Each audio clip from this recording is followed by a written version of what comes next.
Now, Reedsy has a lot of functionality as a free writing platform. Outside of its plot generator and its writing prompts, it works great for helping you fine-tune your manuscript. Hello, I'm Mike with WriterSanctuary, and today we're going over 7 tips to get the most out of using the Reedsy writing app. Alright, so the first tip is to set a self-imposed deadline. Now, one of the reasons why a lot of people don't publish more books is because of a lack of motivation. Now, putting a deadline on yourself can drive that motivation. Now, if you think about it, a lot of traditional published authors have deadlines themselves. So why not incorporate that into your self-published book? But you also want to make sure that those deadlines are semi-realistic. I mean, not very many people can set a deadline for the end of the week to write a 120,000 word book. The second thing you can do with Reedsy is to make sure that you create realistic writing goals. Now, don't try to keep up with something that other authors are capable of producing. You want to keep your goals realistic to your own abilities and skill set. For instance, I base all of my goals on my past experiences. I know about how much I can write in a 2-hour block of time, which is what I assign for writing my books. And because I record everything in a spreadsheet because I'm a bit of a dork, I know exactly how far I can take myself. But don't forget that life can also happen. There's a lot of things that can derail your writing throughout the day. The next tip is to take advantage of the planning boards. Now, the planning boards can help you with everything from research to outlining your story. Then you can pin a note on your manuscript so that you remember what you're writing, which is awfully useful for me considering how I forget a lot. Now, pinning the board to your manuscript can be incredibly helpful if you need to reference a certain part of your book repeatedly. Like I do, I constantly forget people's names or how to spell them. Unfortunately, you're only able to pin one board at a time to Reedsy's manuscript, but it's workable if you put all your stuff on one sheet.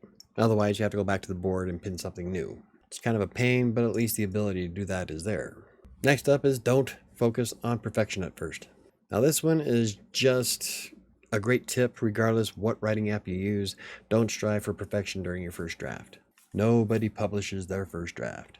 Its purpose is to simply get the story out of you, then go back through later on and polish it up. Just remember that you don't want to take 10 years and 30 drafts before you actually publish your book. Your first draft does not need to be perfect. The next tip is to create notes for yourself. Now, there's one feature in Reedsy where you can highlight and create comments where you can leave a note for yourself, like after you do your first draft and you come across something that you might want to change later on. You can just comment on it, put in some ideas, and then you can go back to it later. I mean, I'm almost 30,000 words into Fury so far, and I've got 16 comments of stuff I've come across just as I'm still writing, which is kind of handy because then I can go back and look at what I wanted to change on it, make those changes before I hand it off to the beta readers. Yeah, I love the commenting ability. The 6th tip for using Reedsy is to make sure you use beta readers.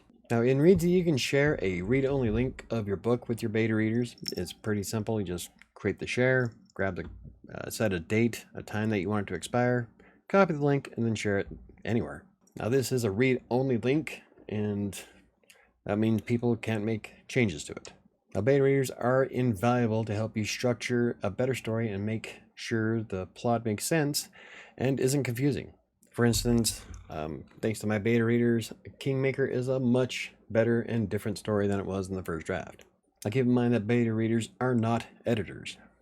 Their purpose is to help you get the flow right and to make sure the story is sound. And lastly, create regular backups. As is commonplace with anything online, don't forget to create a backup of your book. Although Reedsy is usually online all the time, you should always err on the side of caution. Besides, the backup is a docx file which you can use to print or to share the file with someone who's helping you write it, such as in a collaboration. In fact, if Reedsy offered online collaboration, I'd probably use it exclusively. But it doesn't, so here we are. So anyway, those are 7 quick tips on getting the most out of using the Reedsy writing app. And these are things that I use to write not only Kingmaker, but my next book, Fury. I especially love the comments and the planning. The planning board, oh yeah, I use the piss out of it. So have you used Reedsy yet? If not, what's your favorite writing app? For me, it's a toss-up between Reedsy, Scrivener, and Atticus. All 3 of them have some great points to them, so it's really hard for me to pinpoint exactly which one I like most. And right now I have a different book in each one, so I get a good feel for it all. Anyway, if you enjoyed the video, hit the like button. For more videos about self-publishing, freelance writing, blogging, or anything else I cover, hit the subscribe button. Don't forget to hit the notification bell. I think it's going to do it for me today. I'll see you next time.